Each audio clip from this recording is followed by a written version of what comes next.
Stress MPI test, इसके विषय में बताना चाहूंगा। Stress MPI test non operative test है, एडमिशन की रिक्वायरमेंट नहीं है, इसके कोई साइड इफेक्ट्स नहीं है। जिनकी किडनी फेल हो जाती है उनको भी ये टेस्ट रिकमेंड किया जाता है।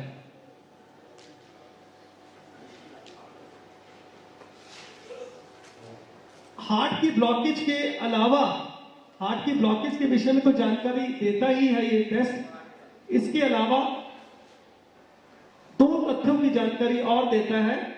एक्चुअल सप्लाई, जैसा कि मैंने बताया कि दो तथ्य जो बहुत ही इंपॉर्टेंट हैं वो एंजियोग्राफी से मालूम नहीं होते, इस टेस्ट से मालूम होते हैं, जिससे हमें पता लग जाए कि मेडिकल ट्रीटमेंट करना है पेशेंट का या सर्जिकल ट्रीटमेंट करना है, वास्तविक सप्लाई कितनी जा रही है दिल की मांसपेशियों में, और हार्ट मसल डैमेज परमानेंट है या टेम्परेरी है, इस टेस्ट से पता लग जाता है। और this test is more informative than angiography. This test is mandatory in majority of patients prior to operation. सभी मरीजों का ये टेस्ट होना चाहिए जिनको ऑपरेशन रिकमेंड किया गया है। यदि इस टेस्ट ने साबित कर दिया कि परमानेंट हार्ट मसल डैमेज है तो surgery is not required as per guidelines. और यदि एक्चुअल सप्लाई मोर देन 70% है दिल की मांसपेशियों में, यदि स्टडी ने साबित कर दिया तो मेडिकल ट्रीटमेंट ही रिकमेंडेड है, एंजियोप्लास्टी बाईपास सर्जरी की कोई जरूरत नहीं है एज पर अमेरिकन गाइडलाइंस। इस टेस्ट को मैं 5 मिनट और बताना चाहूंगा। ये टेस्ट कैसे करते हैं, बहुत इंपॉर्टेंट टेस्ट है, मोर इंफॉर्मेटिव देन एंजियोग्राफी। इस टेस्ट में इंजेक्शन मेडिसिन देते हैं, इंजेक्शन के रूप में आर्म में देते हैं, 2 बार देते हैं, स्ट्रेस में और रेस्ट में। ये मेडिसिन वहीं जाती है जहां एंजियोग्राफी का तार जाता है, उससे आगे तक जाती है, नसों में जाती है, फिर नसों से बाहर निकलकर मांसपेशियों में फैल जाती है। जहां जहां ये मेडिसिन जाती है उसकी पिक्चर ले ली जाती है गामा स्कैन के द्वारा, और पिक्चर ली जाती है 3 एंगल्स में। 3 एंगल्स में हार्ट डिफरेंट शेप में नजर आता है। जहां जहां ब्लॉकेज होती है वहां दवाई नहीं पहुंच पाती तो गैप नजर आता है। गैप कहां है, कितना है, उससे ब्लॉकेज पता लग जाती है। रिवर्सिबिलिटी ऑफ हार्ट डिजीज भी पता लग जाती है। यदि डिफेक्ट स्ट्रेस फेज में है तो वो टेम्परेरी डिफेक्ट है, और यदि दोनों फेजेस में है, रेस्ट एंड स्ट्रेस में, तो ये परमानेंट डिफेक्ट है।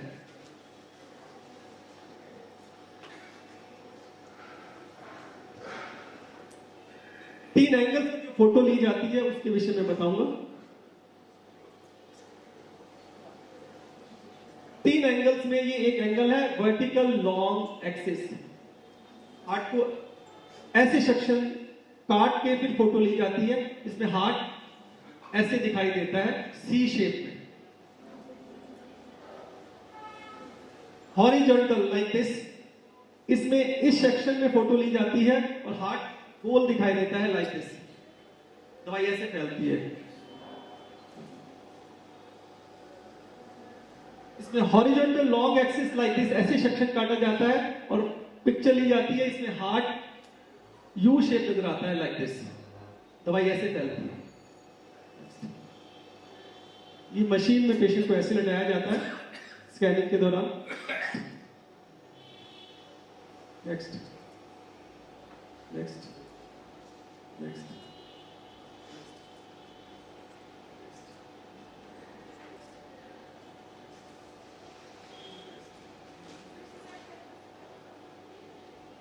This is normal scan. Normal scan looks like this.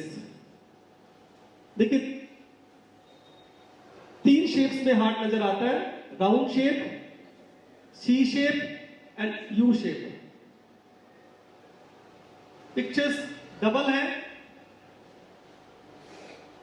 Rest में, स्ट्रेस में, रेस्ट स्ट्रेस, रेस्ट स्ट्रेस। सारी पिक्चर्स कंप्लीट है, राउंड शेप है,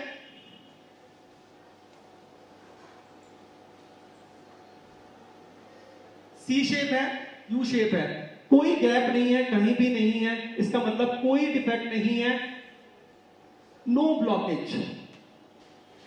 एंजियोग्राफी से ज्यादा इंफॉर्मेशन पता लग रही है कि कोई भी डिफेक्ट नहीं है, सारी नसें ओपन है, एंजियोग्राफी नॉर्मल है इस पेशेंट के लिए। नेक्स्ट, ये एब्नॉर्मल स्कैन है पेशेंट का, इसमें एक नस में ब्लॉकेज है। देखिए कैसे नजर आता है ये स्कैन, रिंग शेप शैडो, जो राउंड शेप शैडो है, नीचे वाला हिस्सा नजर नहीं आ रहा, दोनों ही फेजों में नजर नहीं आ रहा, stress and rest. C shape में lower arm is not visible,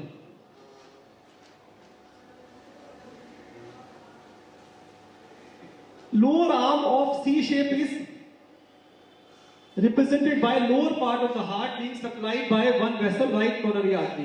इससे ये पता लग रहा है कि right coronary artery blocked है इसमें। तो our right coronary artery blockage information is being shared by this test, angiographic information is being shared by this test।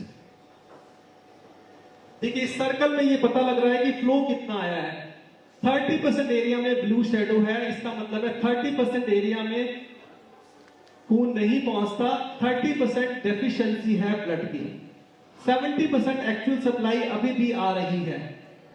तो इस पेशेंट में 70% सप्लाई आ रही है, तो इसका मतलब है मेडिकल ट्रीटमेंट ही रिकमेंडेड है ऐसे पेशेंट में। जबकि एंजियोग्राफी बताएगा कि 90% ब्लॉकेज है, इसकी एंजियोप्लास्टी होनी चाहिए क्योंकि 90% रुकावट है।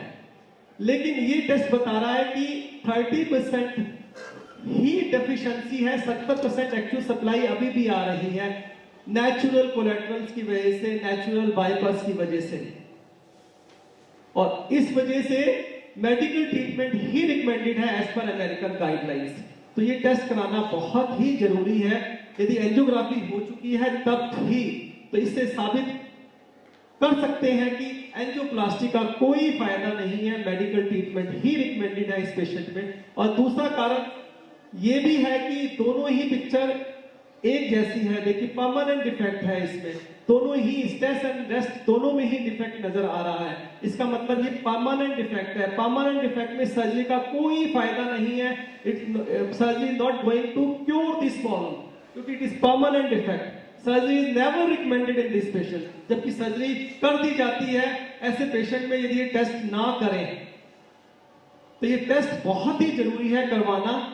एंजियोग्राफी यदि हो चुकी है तब भी ये साबित करने के लिए कि एंजियोप्लास्टी या बाईपास सर्जरी की रिक्वायरमेंट है या नहीं। नेक्स्ट,